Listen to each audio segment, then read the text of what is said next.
आइए,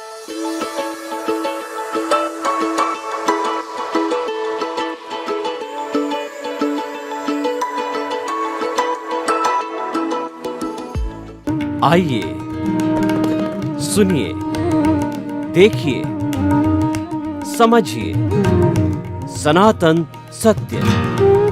जैसी दृष्टि वैसी सृष्टि, दृष्टि विज्ञान। कुदरत, कुदरती रचना एवं कुदरत के कानून से शाश्वत सुख की प्राप्ति। जोधपुर के परम पूज्य महात्मा उपासक प्रोफेसर डॉक्टर सोहन राज तातेड़ के निर्देशन में सनातन सत्य। जैसी दृष्टि वैसी सृष्टि, दृष्टि विज्ञान।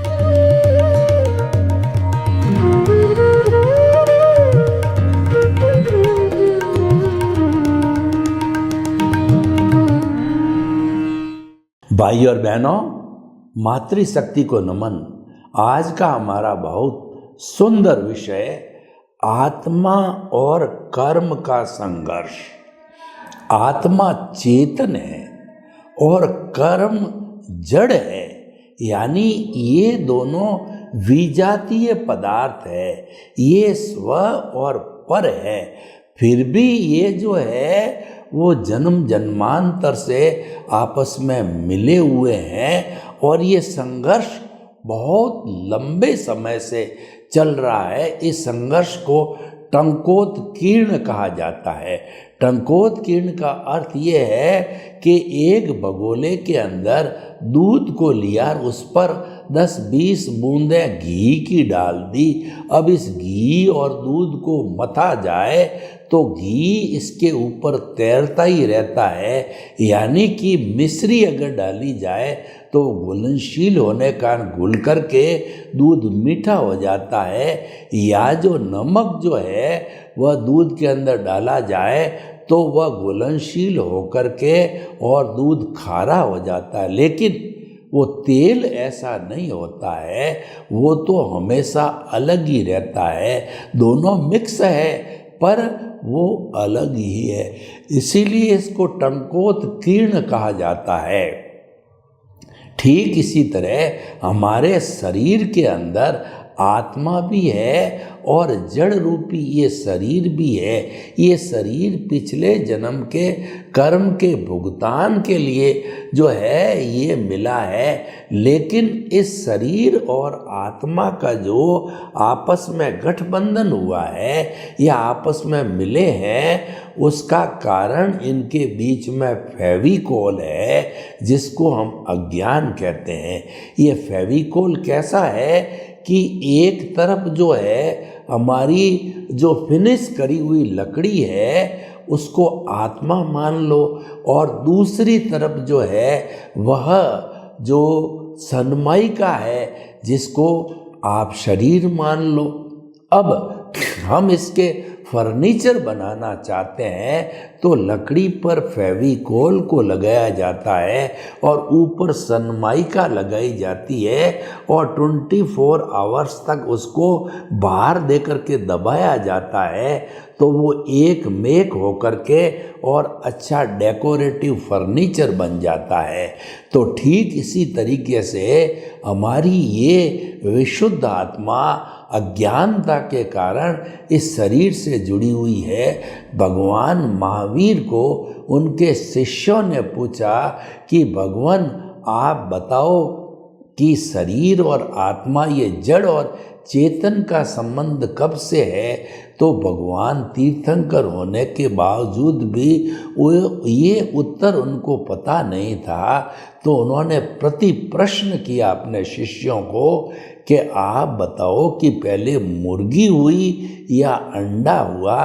तो शिष्य सोचते रहे कि अंडे बिना मुर्गी नहीं हो सकती, मुर्गी बिना अंडा नहीं हो सकता, तो पहले पीछे किसको कहें? तो उन्होंने भगवान से फिर प्रार्थना की, प्रभु हम तो अज्ञानी हैं, इसका उत्तर तो आप ही दो। तो भगवान ने कहा उत्तर मुझे भी ध्यान नहीं है, इसको पश्चानुपूर्वी माना जाए, यानी ये अनादि अनंत काल से आपस के अंदर जुड़े हुए हैं और जब तक जो है ये ज्ञाता दृष्टा भाव से, भेद विज्ञान से, जुदापन की जागृति से जो है साधना करके अलग नहीं हो जाते दोनों, यानी अज्ञान नाश नहीं हो जाता है, तब तक ये आत्मा मुक्त नहीं हो सकती।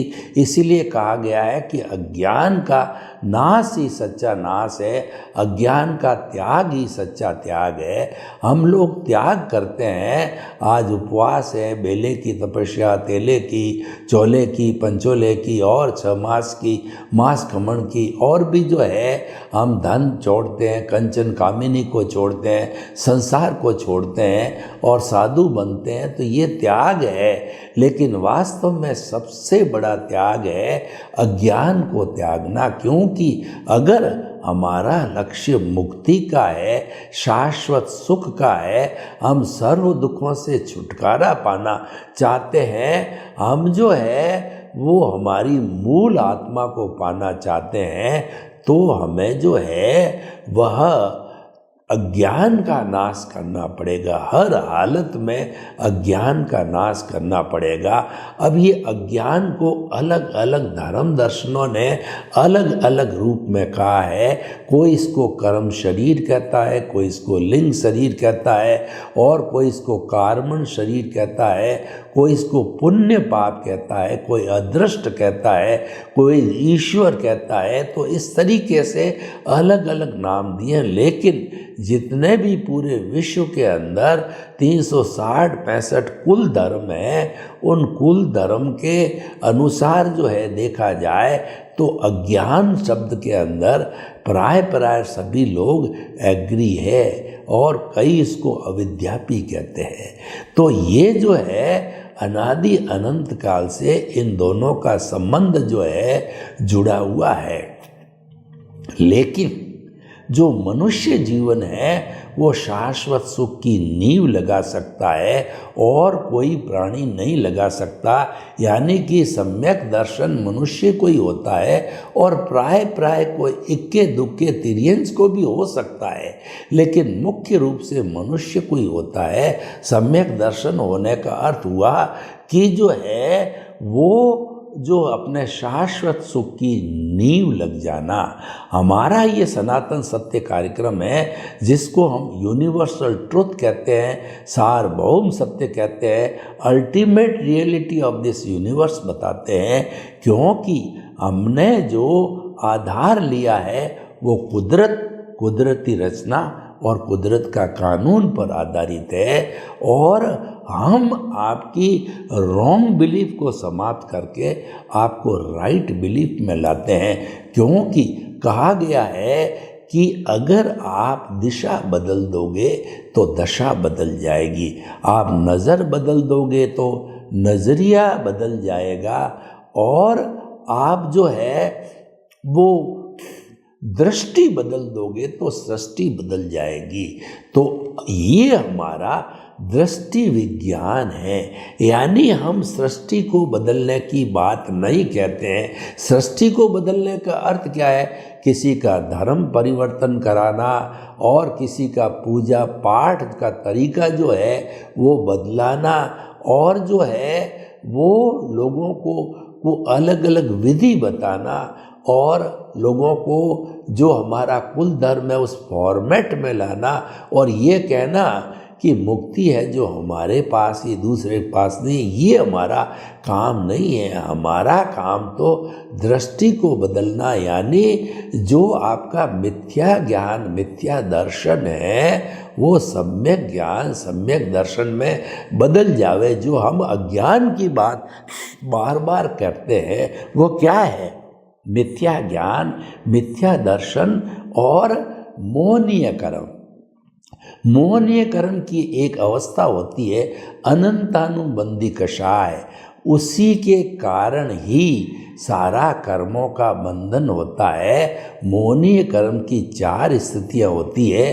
अनंतानुबंधी जो पत्थर पर लकीर खींचने के समान, गड्ढा करने के समान है, दुरु कार्य है। और दूसरा है कोमल लकड़ी पर जो है वो लकीर खींचना सरल काम है, और बालू रेत पे लकीर है वो अप्रत्याख्यानी के रूप में है, स्वंजलन के रूप में है, वो पानी पर लकीर खींचने के समान, यानी अनंतानुबंधी कषाय को छोड़ करके शेष कषाय बहुत सरल है, एज गुड एज डिस्चार्ज है, आराम से साफ हो सकते हैं। तो हमारा सारा जो कहना चाहिए कि हमारे शाश्वत सुख की जो नींव लगती है वो अनंतानुबंधी कषाय भस्मीभूत होने से लगती है, और वो हमारा पुनर्जन्म होता है, वो मनुष्य भव में ही हो सकता है और किसी भव में नहीं होता है, और वह केवल गुरु के द्वारा ही किया जा सकता है। गुरु बिना ज्ञान नहीं होता है। गुरु गोविंद दाऊ खड़े और काके लागू पाए, बलिहारी गुरु आपनी और गोविंद दियो बताए। हे गुरुदेव, मैं आपको पहले नमस्कार करता हूँ क्योंकि आपने गोविंद यानी भगवान के दर्शन कराए। पहले आपके दर्शन करता हूँ, फिर भगवान के दर्शन करता हूँ। तो गु का मतलब होता अंधकार, रू का मतलब दूर करने वाला। गुरु है हमारा अज्ञान रूपी अंधकार दूर करने वाला व्यक्ति होता है, और वह हमारा अनंतानुबंधी कषाय को भस्मीभूत करता है। भस्मीभूत कैसे करता है? जैसे काल बेलिया जब पुंगी बजाता है और अच्छे अच्छे नाग जो है उस पुंगी के म्यूजिक के कारण वशीभूत होकर नाचते लगते हैं, तो कालबेलिया उनका जो कंठकूप है जिसके अंदर जहर की थैली होती है वो दबा करके शल्य चिकित्सा करके बाहर फेंक देते हैं और वह एक साधारण नाग बन जाता है। फिर जो है वो कालबेलिया अपने शरीर के ऊपर उसको डसाता है और लोगों को दिखा के पैसा वसूल करता है, अपने पिटारे में उसको बंद रखता है, सोर्स ऑफ इनकम बन जाती है। तो सच्चा गुरु होता है, सच्चा ज्ञानी पुरुष होता है, वो हमारा पुण्योदय उसका पुण्योदय, हमारा भाग्योदय उसका भाग्योदय, और हम निमित्त बनते हैं वो निमित्त बनता है, और जो हमारी कुदरत है वो संजोग जुटाती है। तो ये सभी चीज़ें मिल कर के द्रव्य क्षेत्र काल भाव मिल कर के जो है हमको वो ज्ञान की प्राप्ति कराता है, यानी अनंतानुबंधी कषाय को भस्मीभूत कर देता है और हमारी सीट चेंज होकर के हम अंतर आत्मा पद पर आ जाते हैं। तो भाई और बहनों, जो आज का हमारा विषय है कि कर्म और आत्मा का जो है आपसी संघर्ष ये चलता रहता है। ये क्या है? उदय और प्रारब्ध के अधीन है। लेकिन अगर हम बहिर आत्मा ही रहते हैं जो कि जन्म जन्मांतर से रहते आए हैं, तो फिर हम जन्म जन्मांतर के अंदर घूमते रहेंगे, क्योंकि नई कॉजल बॉडी बनेगी। हम जो पुरानी कॉजल बॉडी है उसके साथ जुड़े रहते हैं तो नई कॉजल बॉडी बन जाती है, और ये जो चेन चलती रहती है, अंतर आत्मा बनने पर चेन टूट जाती है। यानी कि जब हम अंतर आत्मा बनते हैं तो हमको ट्रेनिंग दी जाती है, प्रकृति और पुरुष को अलग रखो, क्योंकि एक भाव सत्ता प्रज्ञा जागृत हो जाती है, वह दोनों को अलग रखती है, मिलने नहीं देती। और हमारा जब जो कर्मों का फोर्स ज़्यादा आता है और वह प्रकृति पुरुष के साथ मिलने की कोशिश करती है, तो हमारी प्रज्ञा उसको अलग कर देती है, जिंदगी भर मिलने नहीं देती है, और वह मिलने नहीं देने का से हमारी उपलब्धि होती है कि ज्ञाता दृष्टा भाव आ जाता है, जुदापन की जागृति आती है, भेद विज्ञान आता है। ये परिवर्तन होने से हमारी जो आत्मा और कर्म का संघर्ष यानी जो कर्म इसके साथ जुड़ा रहता है उसकी धुलाई होती रहती है। उसमें डिटर्जेंट पाउडर आने से अंतरात्मा बनते ही फास्ट धुलाई होती है। और ऐसा बताया जाता है कि जो व्यक्ति अंतरात्मा बन जाता है उसके अधिकतम 15 भव होते हैं। और देखिए, जब हम बहिरात्मा के रूप थे तो असंख्य अनंत भवों से घूमते आए हैं और आगे घूमते रहेंगे। तो फिर जो है ये अंतरात्मा पद तो अच्छा पद है, तो ये पद हमको प्राप्त हो जाता है और हमारा जो कहना चाहिए पुनर्जन्म हो जाता है। हमको एक नया जन्म जो है मिलता है, एक हमारा सूर्योदय होता है जीवन का, कि हमें एक उपलब्धि हो जाती है। एक चिंतामणि रत्न पारस मणि कामधेनु वैतरणी नदी और जो है हमको नंदन वन की प्राप्ति हो जाती है। सम्यक दर्शन होने का अर्थ ये कि वो जीव कभी न कभी मोक्ष जरूर जाएगा और वह अच्छा पुरुषार्थ करे, जागृति बनाए रखे, तो अधिकतम 15 भवों की बात कही गई है। तो भाई और बहनों, देखिए, आत्मा का संघर्ष जो है वह अंतर आत्मा बनने के बाद के अंदर वह संघर्ष काफ़ी धीमा पड़ता है, क्योंकि कर्मों की शुद्धि फास्ट स्पीड से चालू होती है। क्यों चालू होती है कि हम उन कर्मों को देखना चालू कर देते हैं, हम ज्ञाता दृष्टा बन जाते हैं, हम जुदापन की जागृति होती है और जो है वो हम जो है वो भेद विज्ञान करने लग जाते हैं। यानी कि हम जो है यूनिवर्सल ट्रुथ को पकड़ लेते हैं, कुदरती कुदरत के कानून को जो है हम मानने लग जाते हैं। देखिए कि हमारे शास्त्रों में कहा गया कि मुक्ति के 4 मार्ग है, वो है सम्यक ज्ञान, सम्यक दर्शन और सम्यक तप और सम्यक चारित्र। तो देखिए कि जब हमारा प्रभु हाजिर हो जाता है, जब हम अंतरात्मा बनते हैं, जब हमको ज्ञान मिलता है, तो हमारा प्रभु यहाँ आकर के शुद्ध भावों के साथ में विराजमान हो जाते हैं और वो जिंदा भगवान बन जाता है। जैसे कि मंदिर में मूर्ति का भगवान होता है, तो हमारे यहाँ पर जिंदा भगवान विराजमान होने से पुरुषार्थ बढ़ जाता है और ये होता है तो एक प्रकाश हो जाता है, जिसको एनलाइटनमेंट कहते हैं, प्रज्ञा की जागृति कहते हैं।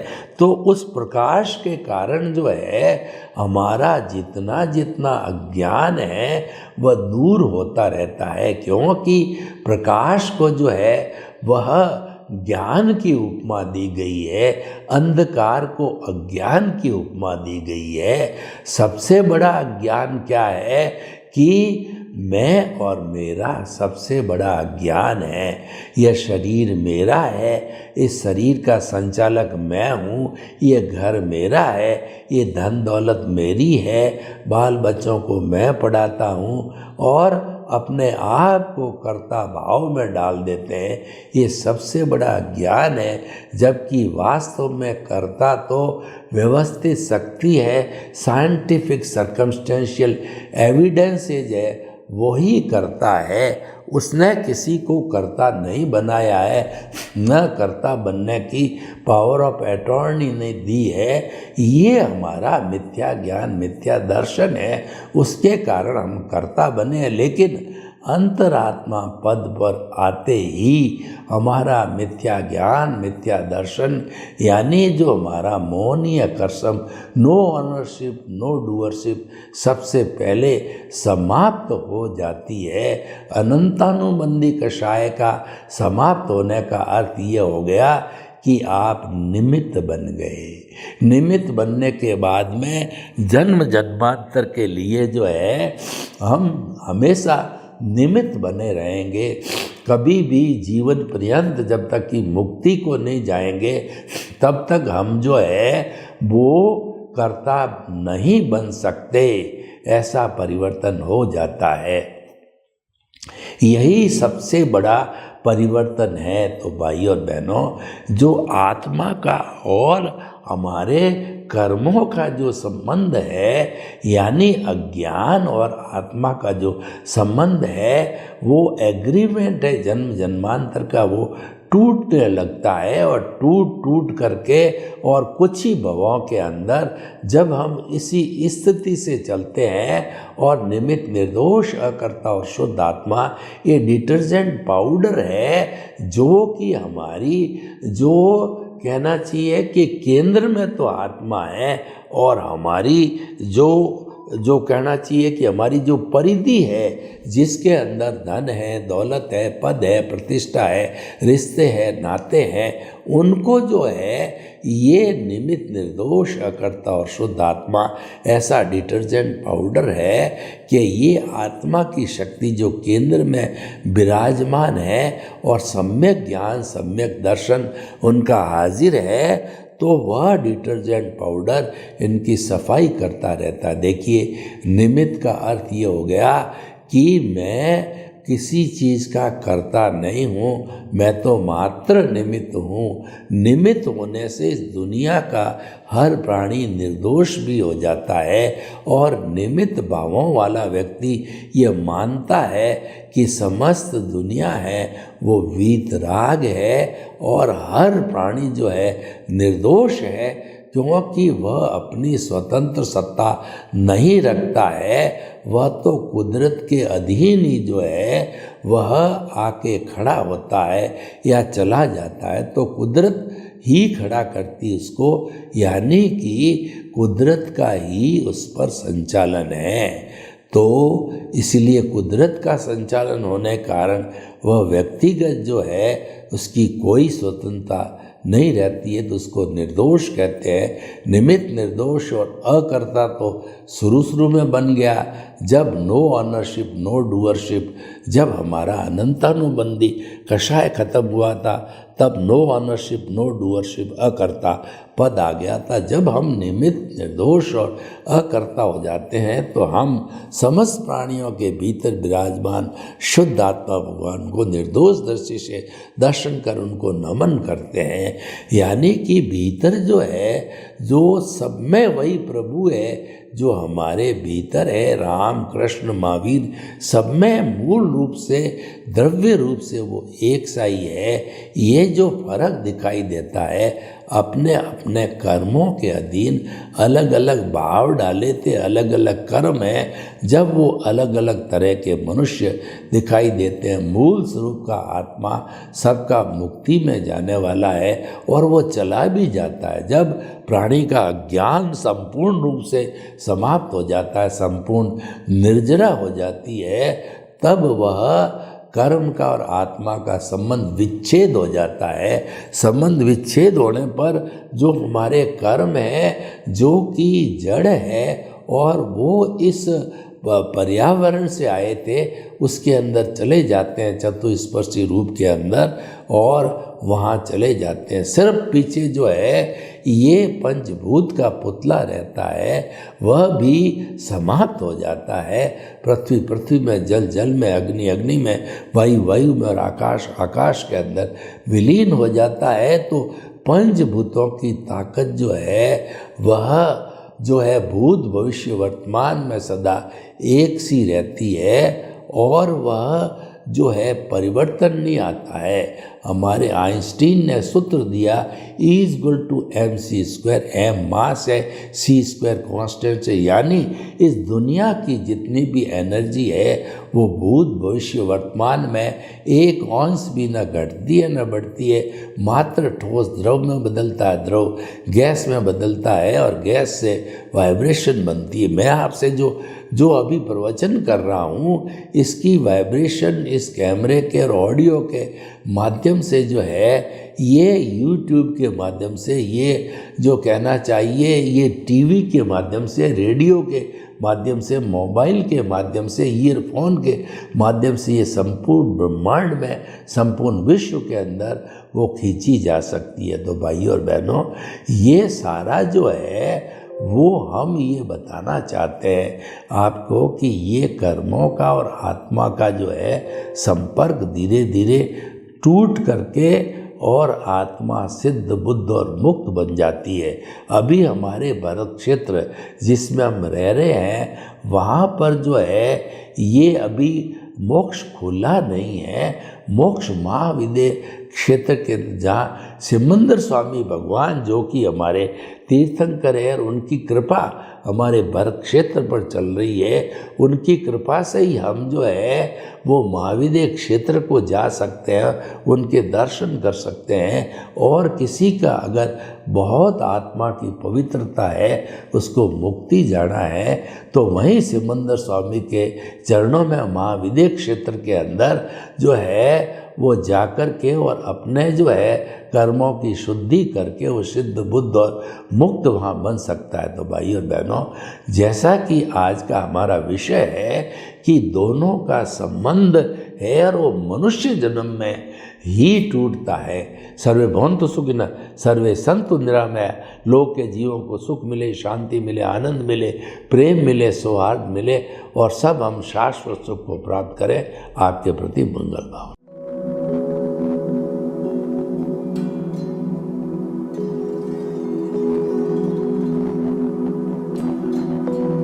एक ऐसा अंतर्राष्ट्रीय ख्याति प्राप्त मानव जो गुरु प्रेरणा से पिछले 20 वर्षों से वानप्रस्थ जीवन जीते हुए 24 घंटे मानवता की सेवा में संलग्न है। एक ऐसा मानव जो अभी राष्ट्रीय, अंतर्राष्ट्रीय टीवी चैनलों पर 7,500 एपिसोड के माध्यम से सनातन सत्य, आत्मविज्ञान एवं पुनरुत्थान व्यवहार एवं निश्चय जगत के जीवनोपयोगी विषयों पर हृदय स्पर्शी प्रवचन कर चुका है।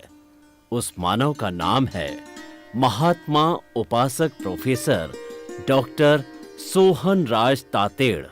प्रोफेसर तातेड़ द्वारा योग, दर्शन, शिक्षा विषयों पर रचित पीएचडी स्तर के 250 शोध ग्रंथ भारत के 100 प्रतिष्ठित विश्वविद्यालयों में शोधार्थी पढ़ रहे हैं तथा वे सभी शोध ग्रंथ वहां की सेंट्रल लाइब्रेरियों में उपलब्ध हैं।